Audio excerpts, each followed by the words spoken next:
नमस्कार दोस्तों, आपका डुग्गू कोचिंग सेंटर में स्वागत है।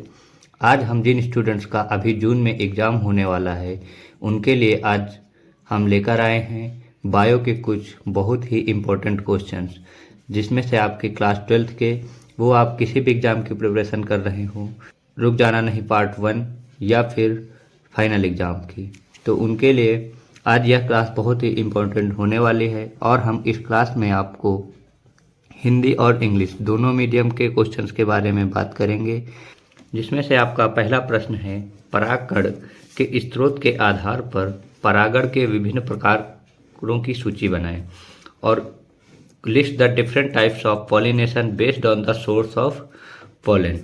अगर दूसरे क्वेश्चन की बात की जाए तो इसमें आपको बताना है, मानव शुक्राणु के केवल सिर क्षेत्र के भागों का चित्र बनाइए और उन्हें लेबल करिए। Draw and label the part reason only of a human sperm. और अगर बात की जाए आपके तीसरे प्रश्न की, तो तीसरा प्रश्न आपका है, मानव मादाओं में मासिक धर्म चक्र की व्याख्या करें। Explain the menstrual cycle in human female, यानी कि जो आपका मासिक धर्म होता है उसके चक्र की व्याख्या करनी है।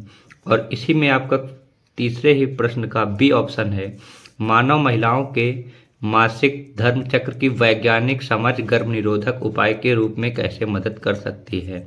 इसमें से आपको लिखना है कि जो वैज्ञानिक समझ होती है वो गर्भ निरोधक उपाय के रूप में कैसे मदद कर सकती है। How can scientific understanding of the menstrual cycle of human female help in contraceptive measures. और अगर बात की जाए आपके चौथे प्रश्न की, तो इसमें भी आपके दो प्रश्न बनते हैं। पहला है आपका, मनुष्यों में शुक्राणु जनन की प्रक्रिया को समझाइए। Explain the process of spermatogenesis in humans. और अगर दूसरे क्वेश्चन की बात की जाए, एक मानव शुक्राणु का चित्र बनाइए तथा एक क्रोमोसोम और मध्य भाग को नामांकित कीजिए, जिनके कार्यों का उल्लेख कीजिए और उनके कार्यों का उल्लेख कीजिए। Draw a diagram of human sperm and label the acrosome and the middle part mention their functions.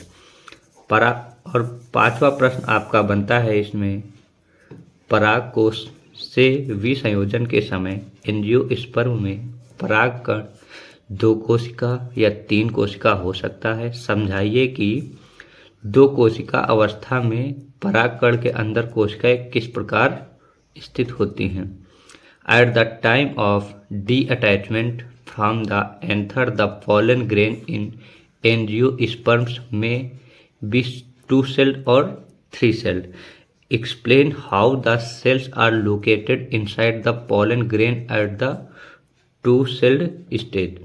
अगर बात की जाए आपके छठवें प्रश्न की, तो एक निषेचित बीजांड में युग्मनज प्रसूति के बारे में आप क्या सोचते हैं।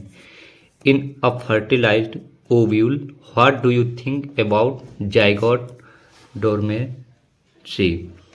और आपका सातवां प्रश्न बनता है इसमें, मनुष्य के वृषण उदर गुहा के बाहर स्थित होते हैं क्यों। यानी कि जो मनुष्य के वृषण होते हैं उदर गुहा के बाहर क्यों स्थित होते हैं। उस थैली का नाम बताइए जिसमें वह मौजूद होते हैं। Why are the testes of humans located outside the abdominal cavity? Name the sac in which they are present. अगर आप बात की जाए आठवें क्वेश्चन की, तो पुरुष तथा स्त्री जनन तंत्र का एक नामांकित आरेख बनाइए। इसमें से आपको पुरुष तथा स्त्री के जनन तंत्र का डायग्राम बनाना है। Draw labelled diagram of male and female reproductive systems. आपका 9वां इम्पोर्टेंट क्वेश्चन जो बनता है वो है, त्रिसंलयन क्या है, यह कहाँ और कैसे संपन्न होता है। त्रिसंलयन में सम्मिलित न्यूक्लियाई का नाम बताइए। What is the triple fusion, where and how does it take place. Name the nuclei involve in triple fusion. और लास्ट और 10वां आपका क्वेश्चन ये होता है कि एक आवृतबीजी पुष्प के उन अंगों का नाम बताए जहां नर एवं मादा युग्मोक उद्भिद का विकास होता है। Name the those parts of angiosperm flower where the male and female gametophytes develop. हो गया।